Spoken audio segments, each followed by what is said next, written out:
High শিক্ষার্থী বন্ধুরা, তোমরা কেমন আছো? আশা করি তোমরা সবাই ভালো আছো। আমিও ভালো আছি। গত ক্লাসে আমি তোমাদের একটা ইম্পর্টেন্ট প্রশ্ন দেখিয়েছি। আজকে আমি আরেকটি তোমাদের জন্য ইম্পর্টেন্ট প্রশ্ন আমি নিয়ে এসেছি।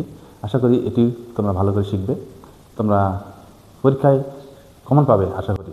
শিক্ষার্থী বন্ধুরা, তোমরা দেখতে পাচ্ছ যে এখানে আমি একটি অঙ্ক লিখেছি, 2 cos a plus b equal to 1 equal to 2 sin a minus b এবং এ বি সূক্ষ্মকোণ হলে প্রমাণ করো যে এ 40 ডিগ্রি এবং বির মান 15 ডিগ্রি। এই প্রশ্নটি হলো তোমাদের বইয়ের প্রশ্ন। তো শিক্ষার্থী বন্ধুরা, তোমাদের পূর্বে বলেছি বইয়ের প্রশ্ন হুবহু পরীক্ষায় আসবে না। সেই বইয়ের প্রশ্নকে তারা মডিফাই করে, দাগ চেঞ্জ করে হয়তো বা এভাবে দিতে পারে, একটু চেঞ্জ করে দিলে অনেক শিক্ষার্থী আছে যারা ঘাবড়ে যায় এবং ভালো করে আনসার করতে পারে না। তো শিক্ষার্থী বন্ধুরা, আমি দুটি বুঝিয়ে দিব, তোমরা একটু লক্ষ্য করো কীভাবে তোমরা এই অঙ্কগুলো করতে পারবে। ঘাবড়ানোর কিছু নেই, তোমরা খুব সহজে এটি করতে পারবে। তো শিক্ষার্থী বন্ধুরা দেখো, একই প্রশ্ন, এটি এবং এটি একই প্রশ্ন, শুধুমাত্র এখানে কি করে দিয়েছে, দাগটা চেঞ্জ করে দিয়েছে। এটি আমি তোমাদের আগে বোঝানোর চেষ্টা করতেছি, তোমরা দেখতে থাকো, আশা করি বুঝতে পারবে। সমাধানে আসি। শিক্ষার্থী বন্ধুরা, এখান থেকে দেখি, হ্যাঁ আচ্ছা, এখান থেকে দেখি cos a প্লাস বি সমান সমান √8, নিচে হলো 13, এটি দেওয়া আছে। এটি থেকে আমরা আগে এই পর্যন্ত যাব, তারপর আমরা আমরা অঙ্কটার সমাধান বের করবো, ঘাবড়ানোর কিছু নেই। তো শিক্ষার্থী বন্ধুরা, কী করবো, আমরা প্রথমে যেটিতে দাগটি চেঞ্জ করে দেওয়া হয়েছে, সেই দাগটি নিয়ে আমরা প্রথমে কাজটি করব। তোমরাও একইভাবে কাজটা করবে। দেখো, উপরে √8, নিচে 32কে 32কে যদি আমরা ভেঙে ফেলি তাহলে আমরা পাবো 4 8 32, অর্থাৎ এইভাবে এটাকে আমরা ভাঙতে পারি। একইভাবে cos a plus B equal to, এটাকে ভেঙে ফেলি। দেখো √8, এটা √8 এবং 4 দুটির উপরে রুট আছে, এটাকে আমরা সেপারেট করে নিই। √8 ইন্টু √4 সেপারেট করে নিই। দেখো, উপরে √8, নিচে √8 কেটে যাবে, তাহলে থাকতেছে কি শিক্ষার্থী বন্ধুরা, উপরে থাকতেছে 1। তাহলে cos a plus sign equal to, উপরে 1 থাকবে, নিচে √4 থাকতেছে। তাহলে শিক্ষার্থী বন্ধুরা, এই √4কে আমরা এভাবে ভাঙতে পারি। তোমাদের আমি ভেঙে দেখাই। √4 মানে কি, 2 দিয়ে 4, তার মানে √ স্কোয়ার আর রুট কেটে যাবে, থাকবে কত, 2। তাহলে এই লাইন থেকে আমরা খুব সহজেই আমরা কি লিখতে পারি,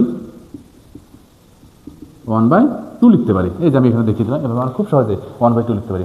এখন শিক্ষার্থী বন্ধুরা, এই 2 যখন ভাগ থেকে এই পাশে চলে আসবে, তখন এখানে হয়ে যাবে কি, 2 cos a plus B equal to 1। এই যেটি 2 cos a plus B equal to 1, এটি সেম জিনিস। এই প্রশ্ন এবং এই প্রশ্ন সেম প্রশ্ন, তোমরা দেখতে পাচ্ছ যে একটু দাগ চেঞ্জ করে দিয়েছে, এটি তোমাদের বুঝতে হবে। এখন খুব সহজে আমরা এখান থেকে মানটা বের করতে পারি কসের। হ্যাঁ, কসের তোমাদের বইয়ে যে চার্ট আছে, হ্যাঁ, বিভিন্ন সাইন কস টেনের বিভিন্ন অনুপাতের ডিগ্রির একটা চার্ট আছে। সেই চার্ট থেকে তোমরা এখানে পাবে যে কস কত ডিগ্রি মান হাফ, মানে সুন্দর করে যে পাবে তোমরা যে কস কত ডিগ্রি মান হাফ। তো সেক্ষেত্রে ওই চার্টে তোমরা দেখবে যে কস 60 ডিগ্রি মান হাফ। সেক্ষেত্রে আমরা এই হাফ সমান কী লিখবো, cos 60 ডিগ্রি। কেন আমরা এখানে cos লিখবো, কারণ এই পাশে একটা cos আছে, এই জন্যই cos নিয়ে চিন্তা করবো। যদি এখানে সাইন থাকতো তাহলে আমরা সাইনের কত ডিগ্রি মান হাফ এটা নিয়ে চিন্তা করতাম। যদি এখানে cos আছে তাহলে আমরা cos কত ডিগ্রি মান হাফ এটা নিয়ে চিন্তা করবো। তো এবার cos 60 ডিগ্রি মান হাফ, তাহলে এটি কেটে যাবে। সুতরাং আমরা পাবো কি, a প্লাস বির মান কত, 60 ডিগ্রি। 1 নম্বর সমীকরণ দিয়ে রাখবে। এবং আরেকটি সমীকরণ আছে, এটিও তোমরা লিখে নেবে। এবং কি আছে এখানে, tan a minus B equal to √3/3। আচ্ছা, এখান থেকে একইভাবে আমরা a মাইনাস বির মানটা আমরা বের করে নেব। দেখো শিক্ষার্থী বন্ধুরা, তাহলে বা tan a minus B equal to, একটি পূর্ণ সংখ্যা মানে কি, একটি পূর্ণ সংখ্যা মানে দুটি রুটের মান। অর্থাৎ যদি 5 একটি পূর্ণ সংখ্যা হইতো, তাহলে √5 গুণ √5, দুটি পূর্ণ সংখ্যা গুণ করলে কী হয়ে যায়, হ্যাঁ, আর দুটি রুট গুণ করলে কী হয়ে যায়, একটা পূর্ণ সংখ্যা হয়ে যায়। এইভাবে এখানে দেখো 3 আছে, এই 3 সমান আমরা কী লিখতে পারি, দুটি √3 লিখতে পারি। আর উপরে একটি √3 আছে, উপরে একটা √3, নিচে √3 কেটে দাও, তাহলে কী থাকবে, উপরে 1 থাকবে। তাহলে tan a মাইনাস বি, উপরে 1 নিচে 3। শিক্ষার্থী বন্ধুরা, এখন আমরা কী করবো, খুব সহজেই এখান থেকে এখানে চলে আসি, এই লাইন থেকে এখানে চলে আসি। tan a minus B equal to কত আসছে, 1/√3। এখন শিক্ষার্থী বন্ধুরা, এখন ওই যে ত্রিকোণমিতির যে চার্ট আছে, ওখানে তোমরা দেখো যেহেতু টেন আছে আমরা টেন নিয়ে চিন্তা করবো, তো টেন কত ডিগ্রির মান 1/√3, তো তোমরা জানো শিক্ষার্থী বন্ধুরা টেন কত ডিগ্রির মান 1/√3, তো টেন 30 ডিগ্রি মান, টেন 30 ডিগ্রির মান হলো 1/√3, টেন কেটে দেও। সুতরাং আমরা কি পাবো, a মাইনাস বি সমান সমান কত পাবো, 30 ডিগ্রি পাবো। এখানে 2 নম্বর সমীকরণ দিবা। এখন আমাদের টার্গেট হলো এ এবং বির মান বের করা, আমাদের টার্গেট হলো এ এবং বির মান বের করা।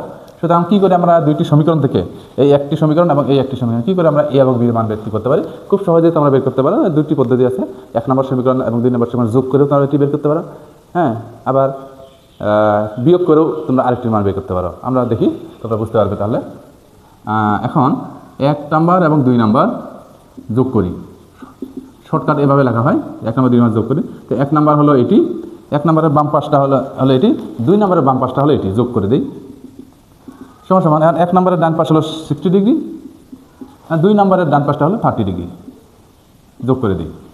তাহলে কী হয়ে গেল দেখো, প্লাসে মাইনাসে মাইনাস, এটা কি কেটে যাবে, এ কত 2a, 60 ডিগ্রি আর 30 ডিগ্রি কত ডিগ্রি, 90 ডিগ্রি। তাহলে এর মান কত আসলো, 90 ডিগ্রি বাই 2। সুতরাং আমরা লিখতে পারি a = 45 ডিগ্রি। আমাদের এটা হয়ে গেছে। আচ্ছা, এবং কি আমরা বিয়োগ করে, এবার আমরা বিয়োগ করে বির মান বের করতে পারি। এখন লিখতে পারি 1 থেকে 2 কী করি, বিয়োগ করি, একই নিয়মে বিয়োগ করি। এটা হলো 1 নম্বর সেখানে বাম পক্ষ, বিয়োগ চিহ্ন দিব।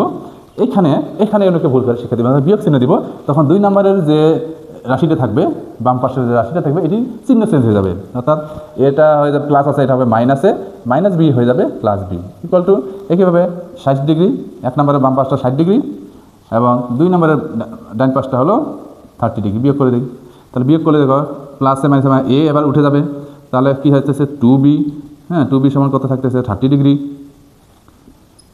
তাহলে বির মান কত আসতেছে, তো 2 এর পাশে আসলে কী হয়ে যাবে, সেক্ষেত্রে মধ্যে ভাগ হয়ে যাবে, 60 ডিগ্রি 2 দিয়ে ভাগ করলে কত ডিগ্রি, 15 ডিগ্রি। দেখো সেক্ষেত্রে মধ্যে খুব সহজে আমরা কী করলাম, 45 ডিগ্রি এবং 15 ডিগ্রি মান বের করে দিলাম।